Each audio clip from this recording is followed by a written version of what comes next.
सांगली शहरातील तरुण भारत स्टेडियम समोरील पेट्रोल पंपाजवळ उभी असलेल्या एम्बिलिंग ट्रॅव्हल्सच्या बसला सोमवारी सकाळी 6 वाजण्याच्या सुमारास अचानक भीषण आग लागल्याची घटना घडली। सुदैवानं बसमधील प्रवाशांना वेळेत बाहेर काढण्यात आल्यानं मोठी जीवितहानी टळली। मिळालेल्या माहितीनुसार बसच्या केबिनमध्ये अचानक आग लागली।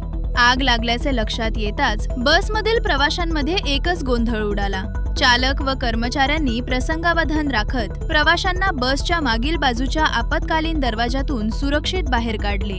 दरम्यान काही क्षणातच आगीनं भीषण रूप धारण केले आणि बसमधील अनेक प्रवाशांचे कपडे, बॅगा व इतर साहित्य जळून खाक झाले। घटनेची माहिती मिळताच अग्निशमन दल घटनास्थळी दाखल झाले आणि त्यांनी आगीवर नियंत्रण मिळवले।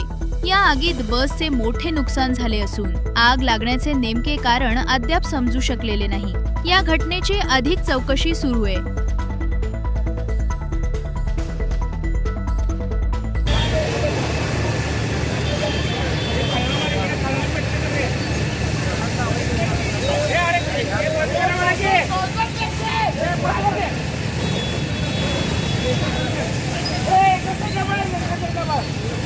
हे बंड्या मागे